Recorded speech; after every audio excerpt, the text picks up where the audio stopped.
Oh, there we go.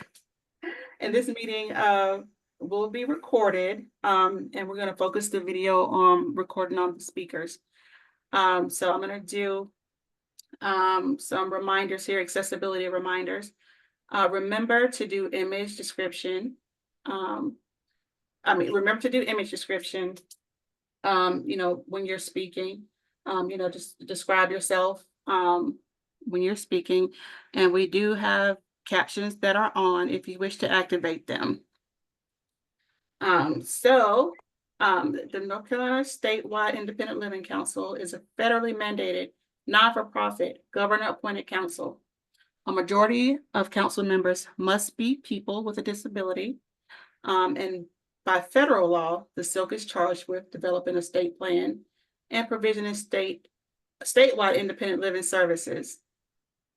And also charged with developing and supporting a statewide network of Centers for Independent Living, also known as CILS, and monitoring, reviewing, and evaluating the state plan.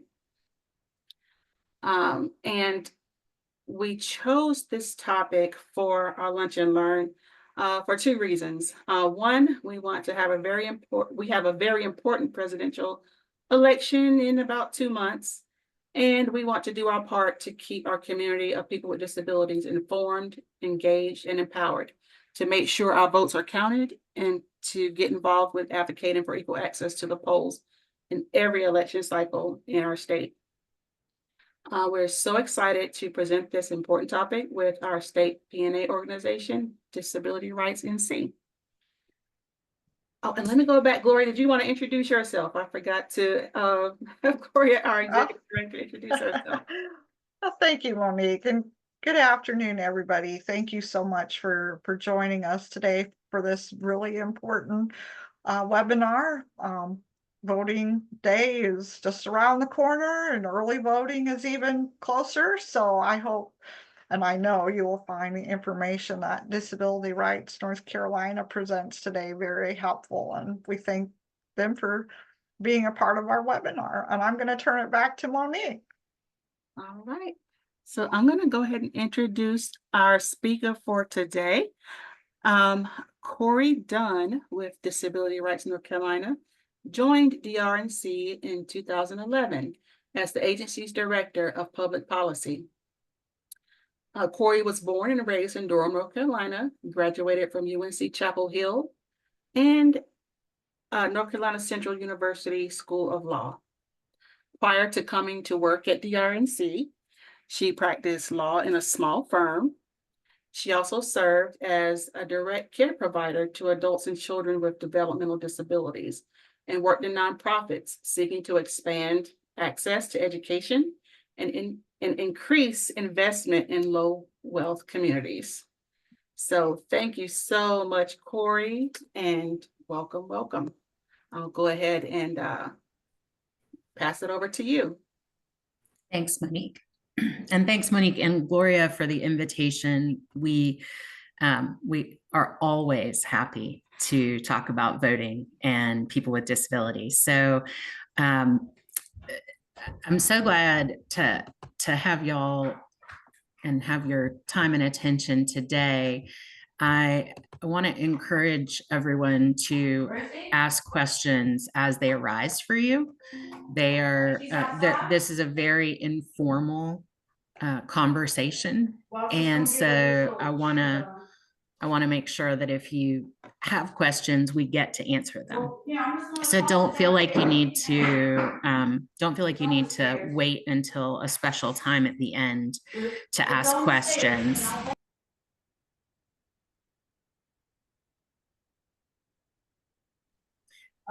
Okay, so I'm going to start. I'm going to start by screen sharing, I think. Yeah.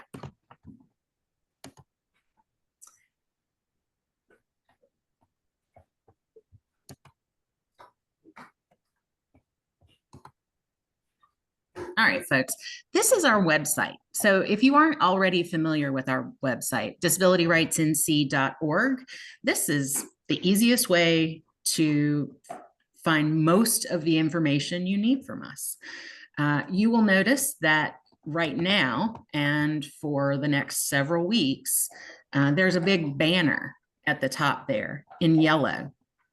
This is going to have a series of voting related messages on it. So if you can't remember where else to look for information, our website, just the homepage, is a very easy starting point.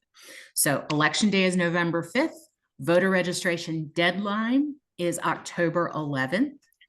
And early in-person voting in North Carolina starts on October 17th. If you intend to vote absentee, you need to be sure to request that absentee ballot before October 29th. We want everyone to have a plan to vote, and we want to make sure that you are able to cast your ballot, and also to make sure that that ballot is going to be counted. And we'll talk more about that problem going forward. So I'm going to click on Learn More here. It's going to take us to the main voting page on our website. So you can see right here, if you wanted to get to it directly, I'm going to go back and show you that toward the bottom here is Access the Vote NC. That also takes you to the same place. So there's multiple ways to get to the right place. And it'll always tell you, if you look here at the top, it'll tell you how recently it's been updated. It's been updated very recently. September 10th was the last update. So that's an important piece of information, as there's still plenty of litigation and other things happening. I want to walk through some of the biggest concerns that have been raised to us, and that, excuse me, and that we've heard from SILC members, that we've heard from other clients and community members. We want to make sure you know where to get good information, so you don't have to wade through the enormous amount of garbage that is out there in the world in terms of voting information. So the most important change, if you only vote in general elections, this will be the first time you've had to use a photo ID card to vote. And so if you want to know about photo ID requirements, you go right here. You will need to show a North Carolina driver's license or other acceptable photo ID to vote with a regular ballot. Acceptable photo ID is described in much more detail, and we link here to the North Carolina State Board of Elections page. So this is a detail about the photo ID requirements, and then information on which cards will be accepted. If you do not currently have valid photo ID, we want to encourage you to go now. Please don't wait until Election Day. Go now to your County Board of Elections office. They can issue you a free ID card with proof of identity and proof of residency. So you just need to make sure that you have some kind of like government mail that shows that you live where you say you live. Make sure that your registration is up to date. And then you will need, if you vote absentee, this is the other really important thing I want to point out. Get your ID, but if you vote absentee, not only you have to have photo ID, but you will actually have to photocopy it and include a copy with your absentee ballot. All right. So I'm going to pause for a second and see if folks have any questions about that first. Gloria? Yes, hi, Corey. What comes to mind is individuals who maybe are homeless or have lost their IDs. How much time do they need to have to get their ID, or will it be issued right on the spot? And what if they're told, oh, well, we can't get you an ID by such and such a date. Any suggestions? So that's a great question. And that's actually why I am recommending that folks go to their county board of elections to get photo ID if they don't already have one, because there is a delay. If you go to the DMV, there is a free ID available, but one, it takes a long time to get into the DMV. My experience is that there are often lines, and that sometimes you have to get an appointment far out.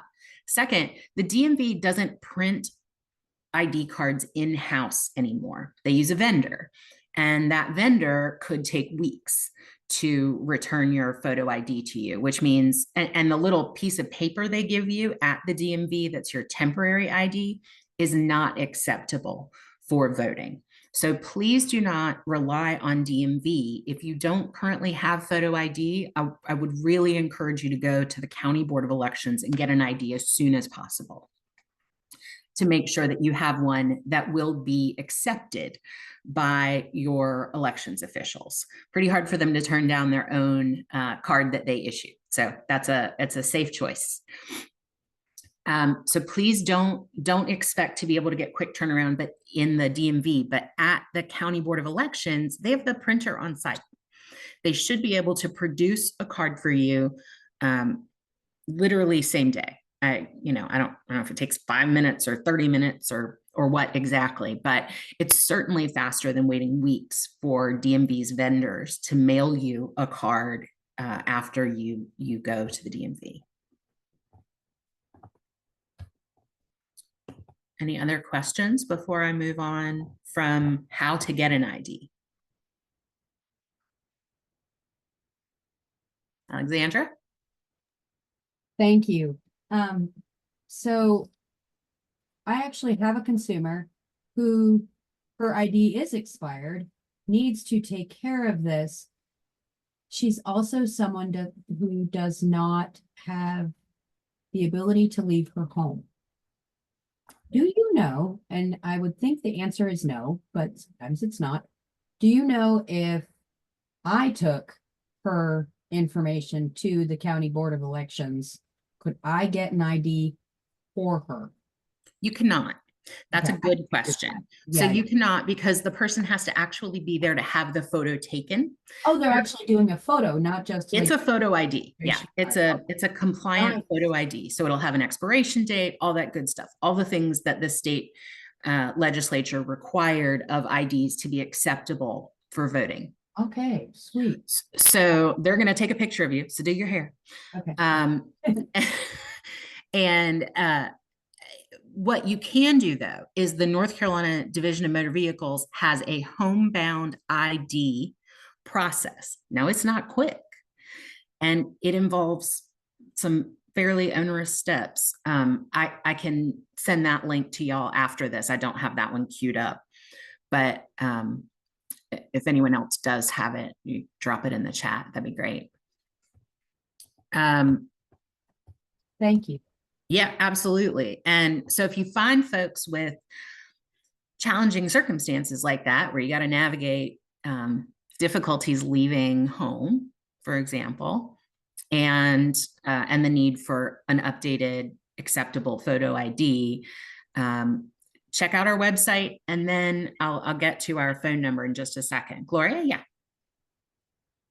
So how are they handling this in terms of people and institutions? Are they bringing somebody to the institution to allow them to get a photo ID? I mean, we're going to leave a lot of people out. Yeah, we're really encouraging institutions, really any congregate facility that is serving people with disabilities, to go ahead and make sure that all of their residents have acceptable photo ID. I keep saying acceptable photo ID because that is the language in the statute for what's required. And so that's a very specific choice of words. Acceptable photo ID is something that people should be working on now. If you or the people you serve do not have acceptable photo ID, and again, acceptable IDs are listed here on our website, the kinds of things that that would be acceptable. Now, the point of these IDs is just to prove who you are. I want to say that again. The point of these IDs is to prove who you are, that you are who you say you are, that your appearance generally matches that of the photo on the card, and that you're, and then they match that identity with the voter registration rolls. So you need to have an ID and you need to be registered. I'm going to go back. I'm sorry. We're going to talk a little bit about what to do if you forget your ID or you don't have your ID, but what we really want is for you to have an ID and take it with you. What else you need to know? The address on your ID does not matter. Like I said, this is about proving who you are, not where you live or your registration status. And then if you are 65 or older, and someone actually told me it was 60 yesterday, but I'm not sure that's right. If you're 65 or older, as long as you had an ID that was valid on your 65th birthday, it can be expired. That's fine. Some other kinds of ID cards can be expired as well, and those are listed in the acceptable IDs section. So take a look at that. Make sure that whatever ID you have is included in acceptable IDs when you're making your plan to vote. So that's photo ID requirement. If you do not have your photo ID when you go to the polls to vote, you will cast what's called a provisional ballot. A provisional ballot is one that might be thrown out, frankly. That's how I describe it to folks. So we want to make sure that your vote is counted. So you want to cast a regular ballot. But if you cast a provisional ballot, there are two things. One, you can cure, meaning if you just forgot your ID, you can go back to the Board of Elections between the time you vote and Election Day and show your ID to turn your provisional, to basically cure your provisional ballot, meaning it's no longer at risk of being thrown out. Second, there is an affidavit of reasonable impediment or an excuse form, an exception form. Those are all things that this one form are called. And on that form, if you list disability as your reason for not being able to produce an ID card, then unless that is a false statement, unless it is false that you have a disability, you should be able to have your vote counted. Now, we are going to have to actually monitor that county by county, though, and that is a ton of work for the advocates who are trying to make sure that voters with disabilities are counted and are a valued voting segment of a valued segment of the voting population. So we would really prefer that you have your ID, but if you don't, you vote a provisional ballot, cure it if you can before Election Day. If not, make sure that you have indicated disability as a reason for your lack of an ID. Other questions about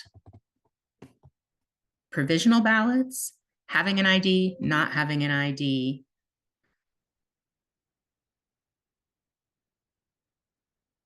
Okay, I'm going to move on to how to vote then. I'm assuming because y'all showed up, you already believe that voting's a good thing. I'm just gonna skip past why you should vote and go to how you should vote. So if you click on 3 ways to vote, you can early vote between October 17th and November 2nd.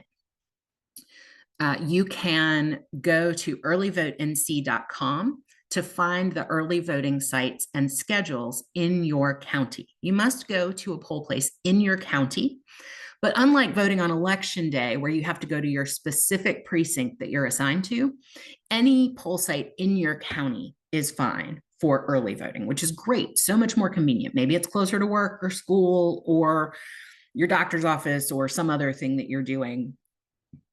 it can make your life a whole lot easier. We also encourage everyone to vote early as possible.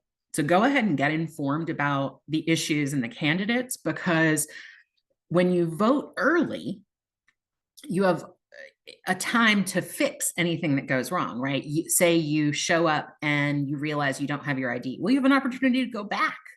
Or if you cast a provisional ballot, you have the opportunity to cure that provisional ballot to make sure it's going to be counted. Give yourself that space.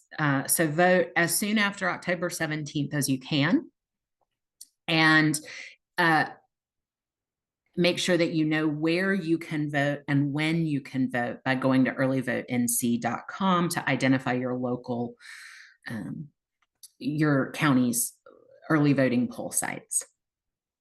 On election day, that's November 5th, if you wait until election day, you can vote between 6:30 a.m. and 7:30 p.m. You will have to vote in your designated polling place. You can no longer vote a provisional ballot in the wrong precinct, a precinct that's not your assigned precinct.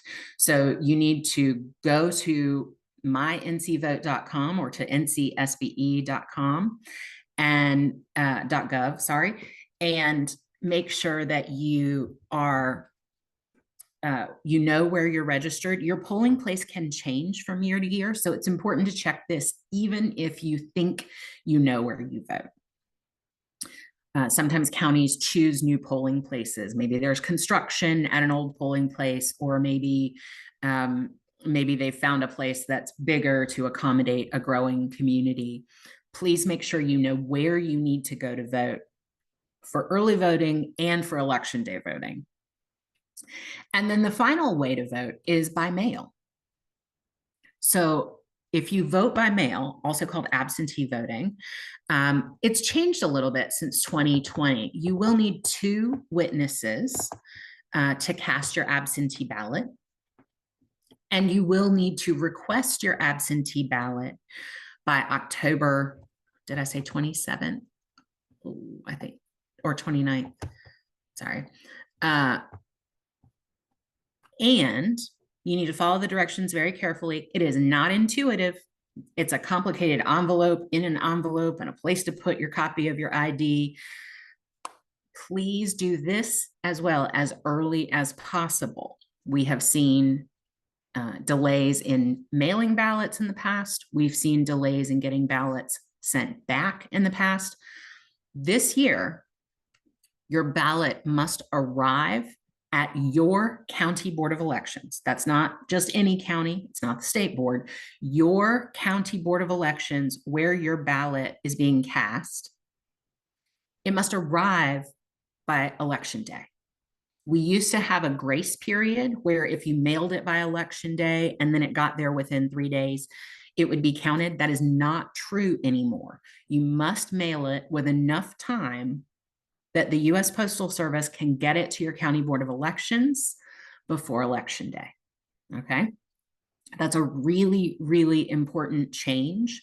And we know that a lot of people are accustomed to mailing their absentee ballots by election day and just assume it will be counted. It will not anymore. Gloria?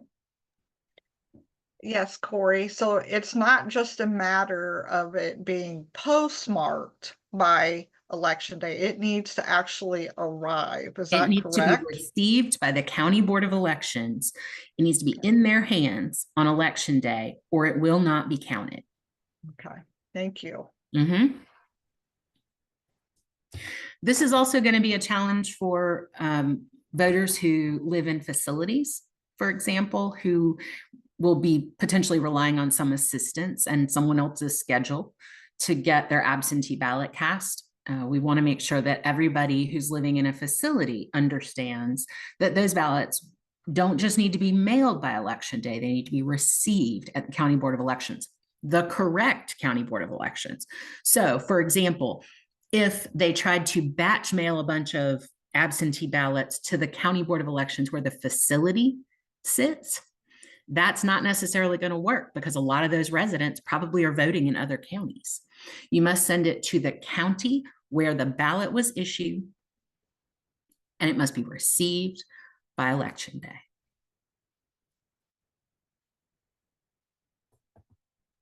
All right. So that's how to vote. In person, either early voting or election day voting, you can vote in the polling place, or if you are not able to enter the polling place for whatever disability related reason, you may vote curbside.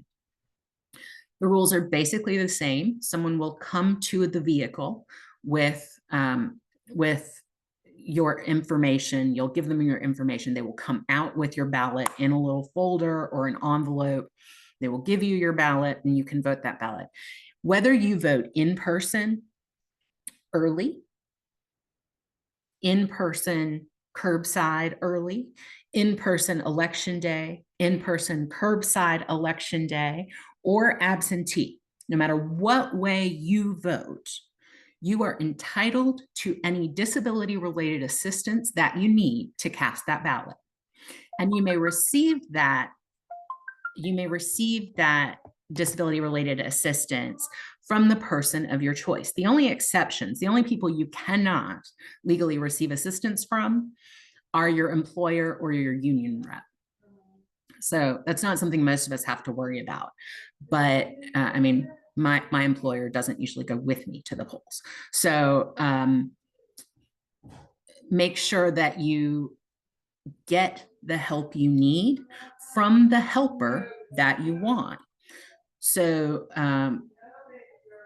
we were talking earlier. Oh, Monique, go ahead. Hi, sorry about that. I forgot to do my image description. So I'm an African-American woman with long salt and pepper hair, wearing a grayish turtleneck long sleeve shirt. So my question is, for those who do decide to do curbside voting or have to, is there a certain amount of time that a poll worker needs to come? Should they already be outside? Because I've been in a situation where I've waited and had to send in my little kid at the time to go find somebody. Is there a number to call, or how do we, if I was alone, like who would I? That is a great question, Monique, because we find that sometimes people are surprised, poll workers are sometimes surprised that people with disabilities might be able to drive to the polls and not enter the polls. That just really, they just can't imagine sort of the array of needs that exist in our community. And so it's surprising to them.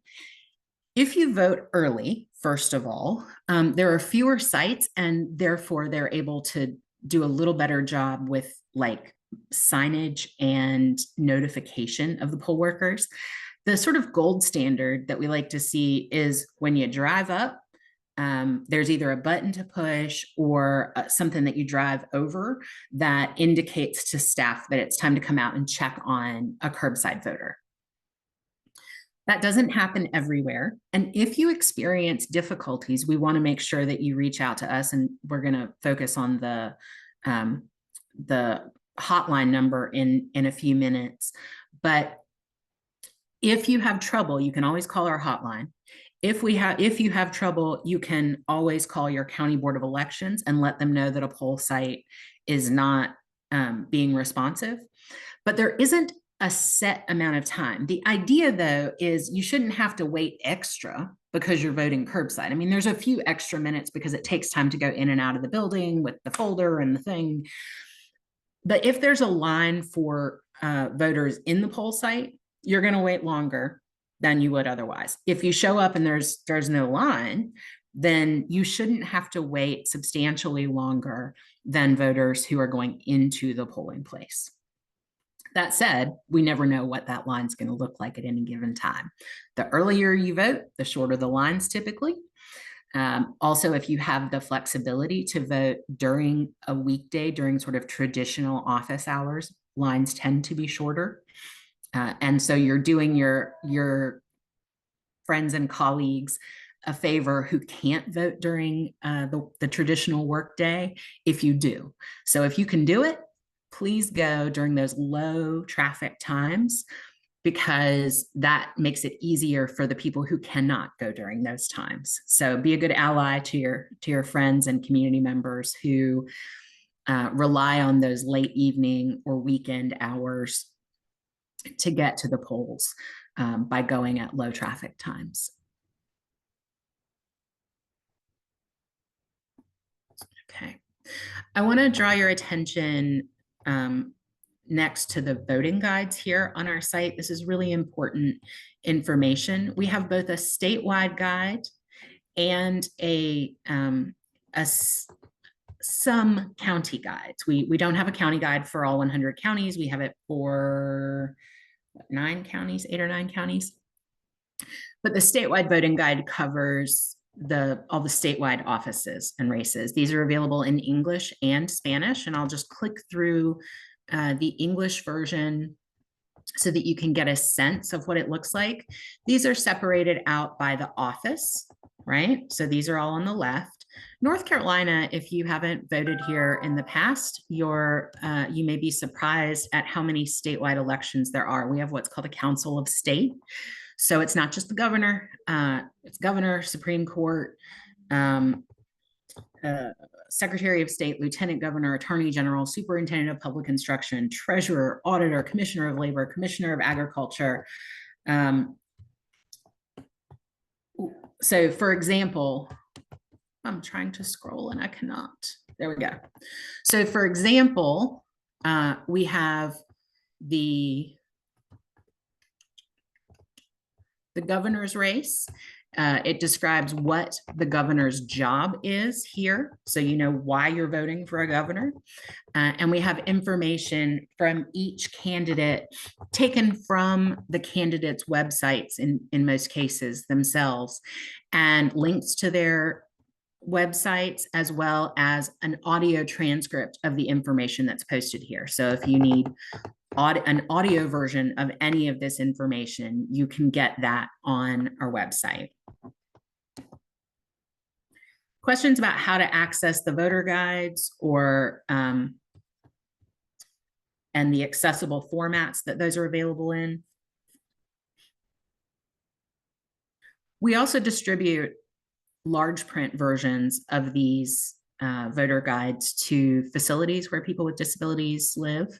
And so we'll be asking facilities to distribute those, make them available in common areas, that sort of thing, to voters living in facilities.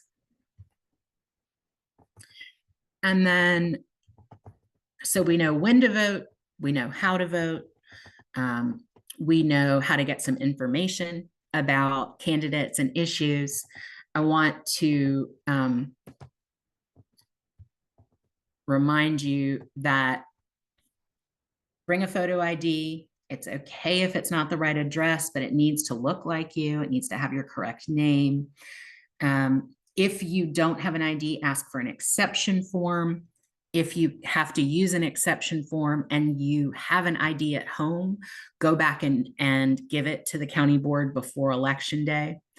Take a list of your candidate choices. There's a lot of stuff on the ballot, and you can plan ahead. You don't need to be making decisions in the voting booth or in your car.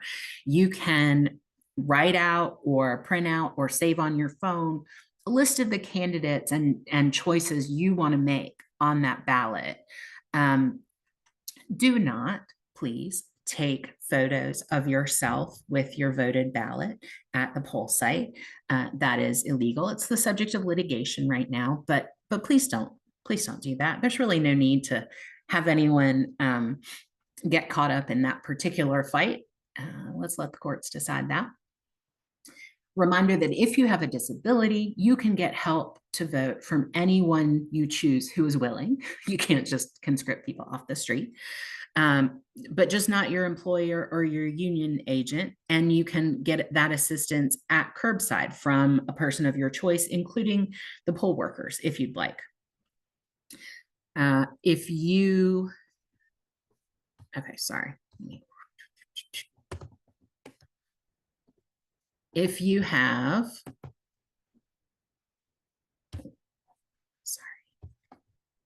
Thought I had it all in order.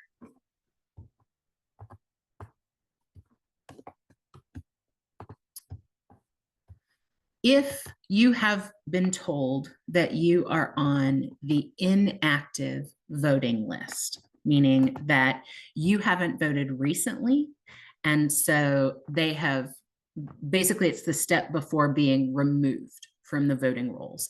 We need to make sure that you go and check, are you on the inactive voting list? And that you update your registration or vote to make sure that you get back on the list in good standing. Everyone can go to the North Carolina State Board of Elections website at ncsbe.gov. And if you want to check on your registration or the registration of anyone you love, you can go and,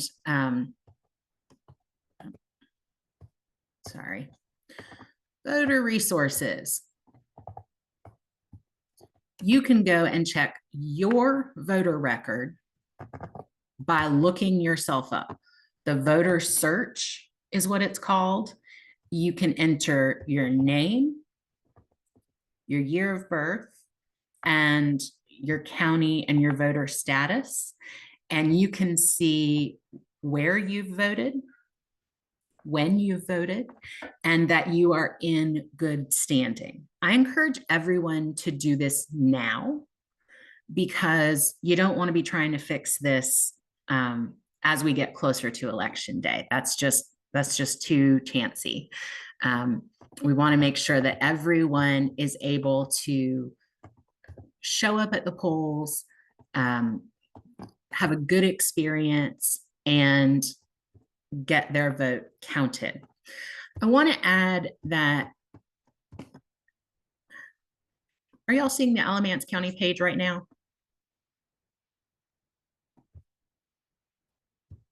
Yes. Thanks. I couldn't remember if I shared the tab or the whole window. So if you want to make sure that other folks with disabilities have a good experience voting, consider becoming a poll worker. Every county board of elections is right now hiring up for election season. And at least in my county, Alamance County, it's right up on the front. So if you're interested in being a poll worker in Alamance County, they list all the requirements, and then you can apply right here.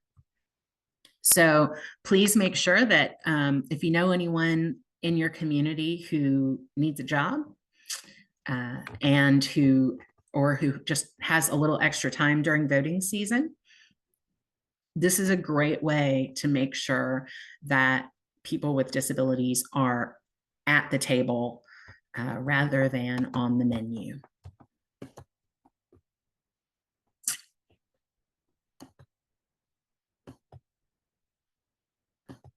The other thing you can get at the State Board of Elections website is a blank version of your ballot so that you make sure you know how many races you really need to vote in.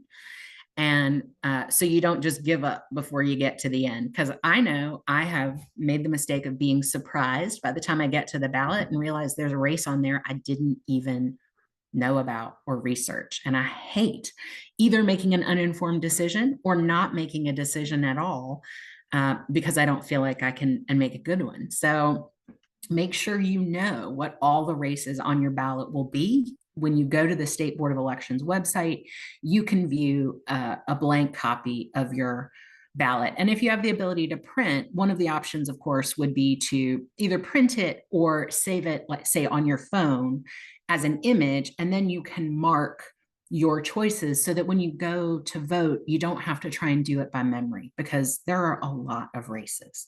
So we don't want anyone to fail to vote in all these important races because it's overwhelming. So prepare, make a plan, and make sure that you are ready to vote. I'm going to share a couple of other resources.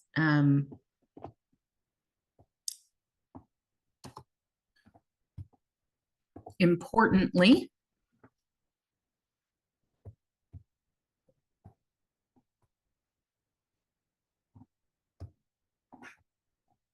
just a second.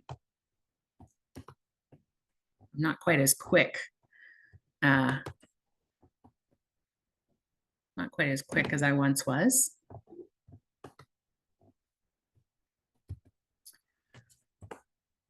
Encourage everyone to check out the We Vote 2 t-shirts that I've just put there.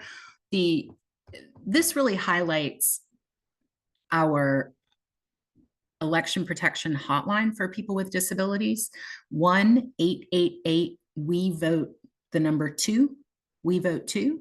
And the idea behind these shirts is that we want to make sure that people know that people with disabilities vote and we care, and to also share with others that there's a place to get help if you need it. If you call the hotline 888 we vote 2, you can leave a message and we will return your call. Please leave as much information as you can.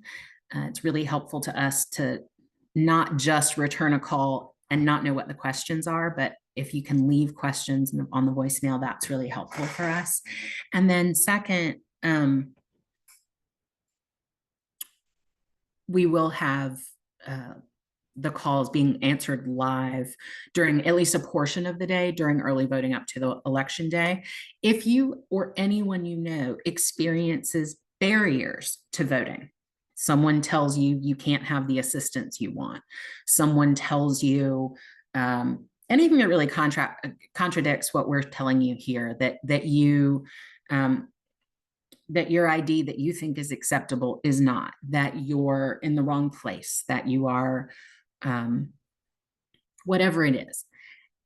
Any barriers to voting related to disability, we welcome those phone calls at We Vote 2, because that's how we find out what's going on out in the field. We can't be present in all 100 counties, but you sure can. And we want to make sure that that we know when voters with disabilities are experiencing barriers so that we can address them directly. We will either help you advocate for yourself, or depending on the situation, call the chief judge ourselves. We have been known to just have voters with disabilities hand their cell phones to the chief judge while they're at the polling place, so that we can all make sure that that any misunderstandings, any incorrect interpretations of the rules gets corrected right away. And hopefully that means that the next voter with a disability who shows up at the polling place will have a better experience than you did. So it's not just for you, it is for you, but it's also because if you're voting early and you experience some kind of barrier, somebody else is probably going to experience it too. And so by calling and letting us, get involved and advocate, it means that you're going to be able to help other voters as well. You can order these t-shirts at givebutter.com/wevote2. That's on the that is on the PDF that I posted there. And then I have a few other resources to share with you.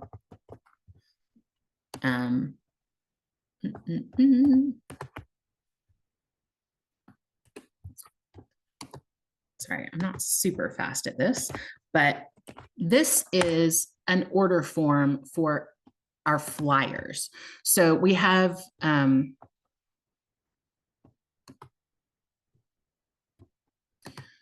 a number of materials for voting, and we want to make sure that if you need them in your community, you can get them right away. And so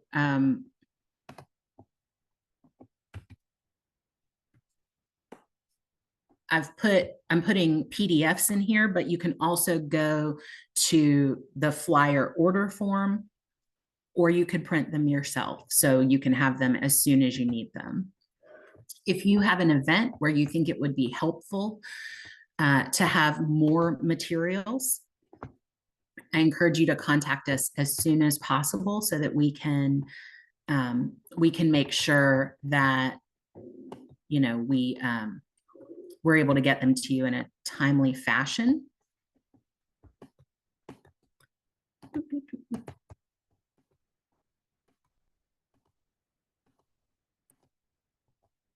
And then I'm adding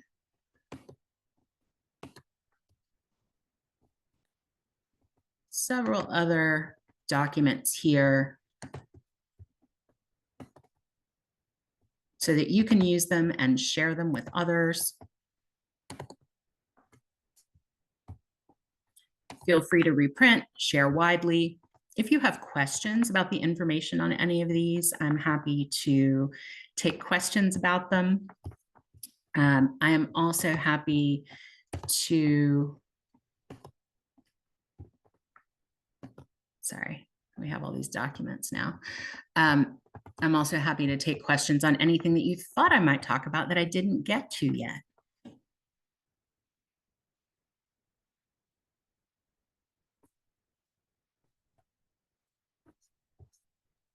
Corey, this is Tara. Did you want to discuss what to do if a voter is asked about their disability when they get to the polling site? Good idea.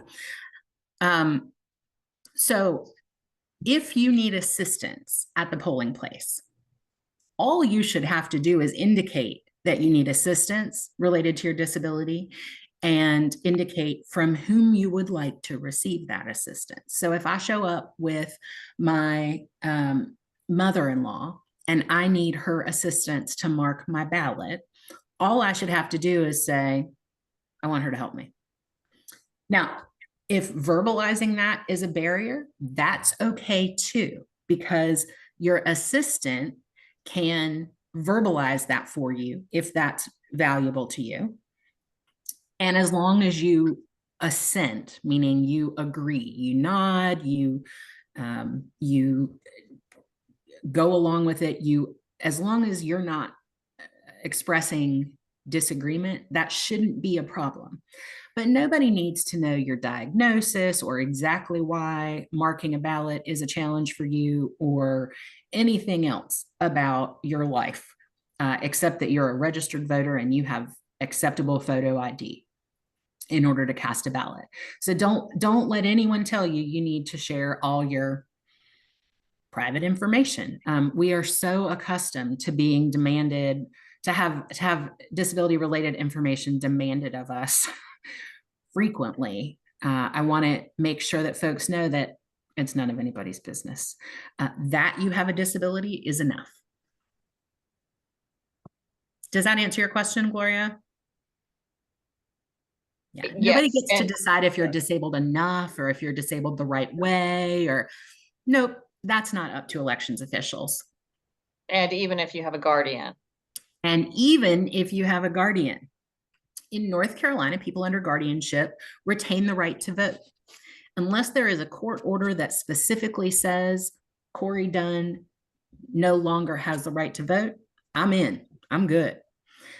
Your guardian doesn't get to decide when you vote, how you vote, where you vote. That's all up to the voter. If your guardian disagrees with that or is uncomfortable with that, they can call us or the State Board of Elections, but that's the law. It's not really up for discussion. Voting is a right that is retained by the voter, not the guardian. This is Monique. So I wanted to circle back to that, to what we talked about earlier. In worst case scenario, when voting goes wrong and that person with the disability, has the guardian there with them, and there is a slight disagreement on political party, and the guardian's like a commotion kerfuffle breaks out, and the guardian's being disruptive and telling the person, in this household we vote this way, and the person would just Nope. what would happen, Yeah, so here's the deal. If you're the registered voter and you are concerned about your ability to vote the way you want, with with assistance from someone from your household, for example, you can get assistance from a poll worker if you need it. You can get assistance from your direct support professional. You can get assistance from your neighbor. You can do all of this without your guardian's presence. And if you tell a poll worker that you would like to have assistance from the poll worker, your guardian or other family member will just have to step back. They don't have a right to be in the voting enclosure with you. Good to know. Not that that's an easy conversation to have. I'm not saying it's simple, but it's not easy, right? That the right to vote and how you vote is absolutely something that belongs to the voter. Now, are there guardians and family members who think that they get to decide for their household how to vote? Absolutely, but they're wrong. Thank you for that.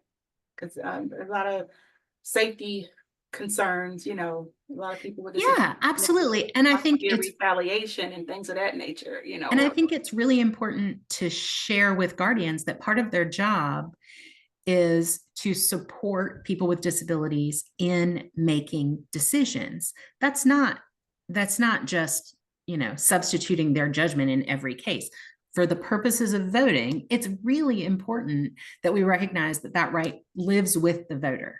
I get to decide who I vote for every time, forever. That doesn't ever go away. And we're coming up about 5 minutes. I'm gonna put a survey in the chat. You know, so you guys, you could, and it'll also come up after the webinar, but I just wanted to make sure you all had access to it.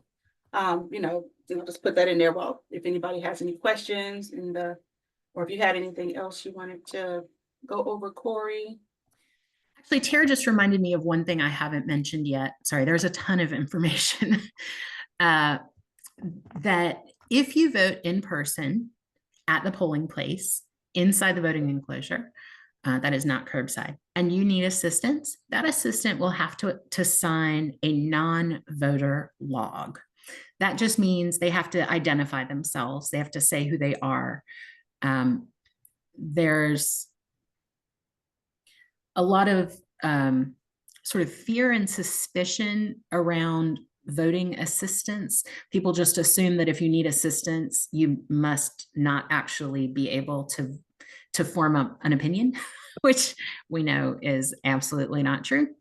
And so people want to know who is assisting voters with disabilities.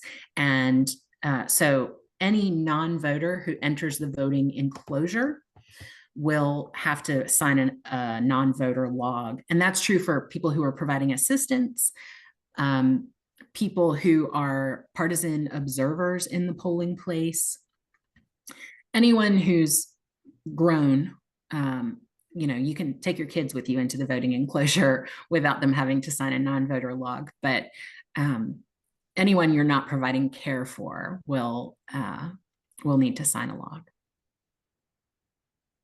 And stay tuned to our website for updates as we get closer. Make sure you have a plan and make sure the people in your life have a plan for voting this year. How are you going to get there? When are you going to do it? Where are you going to do it? And who are you going to vote for? Oh, and I have one more question. Just so I did bring this up to Kenya at the presentation she did for NCCDD. I know a lot of people might not be aware of the few counties that have the signature match thing going on. You know, how do you know, or will they make you aware that your signature will be put through this matching thing, you know? So there's a little bit of mystery to how this is going. So first I want to say this will not affect whether your vote is counted for this election. It may in the future, but for this election, it's a pilot, meaning that we're trying it out as a state. It will only be in 10 counties. I do not know if voters will be notified when they vote that their county is a signature match county. It won't affect whether your vote is counted, but we will be getting data from the vendor who's doing this signature matching. The idea is, all in the name of election security. There are folks who thought it would be a good idea, in addition to photo ID, to match your signature to previous versions of your signature, say on your DMV record or on your voter registration card. And that's a real problem for the disability community because we have a whole bunch of reasons why our signatures might not match. I mean, mine certainly has changed over time. I think most folks' signatures change over time. And we want to make sure that no one's vote is thrown out because of a bogus signature matching problem. Like I said, it's not going to affect whether your vote's counted this time, but we will be paying close attention to the results of this signature matching pilot to make sure that going forward, it doesn't wind up disenfranchising voters with disabilities. Thank you for that. That was really concerning to me. I just wanted to make sure It's a mess. on this one. Yeah, You've already got a photo ID. right, Why do you also want to match my signature? right. Well, all righty. Well, we have come to the end of our Lunch and Learn for this month. And I want to thank you, Corey, for this awesome presentation, and thank everyone for attending today. Please fill out the survey and I'll send a follow-up email with all the resources presented here today. And yeah, you all have a wonderful rest of your week. Go vote. Go vote. Thanks, everyone. Thanks, y'all. Thank you. There's a lot of good information. Yeah. I think a few points we'll have to emphasize in social media posts to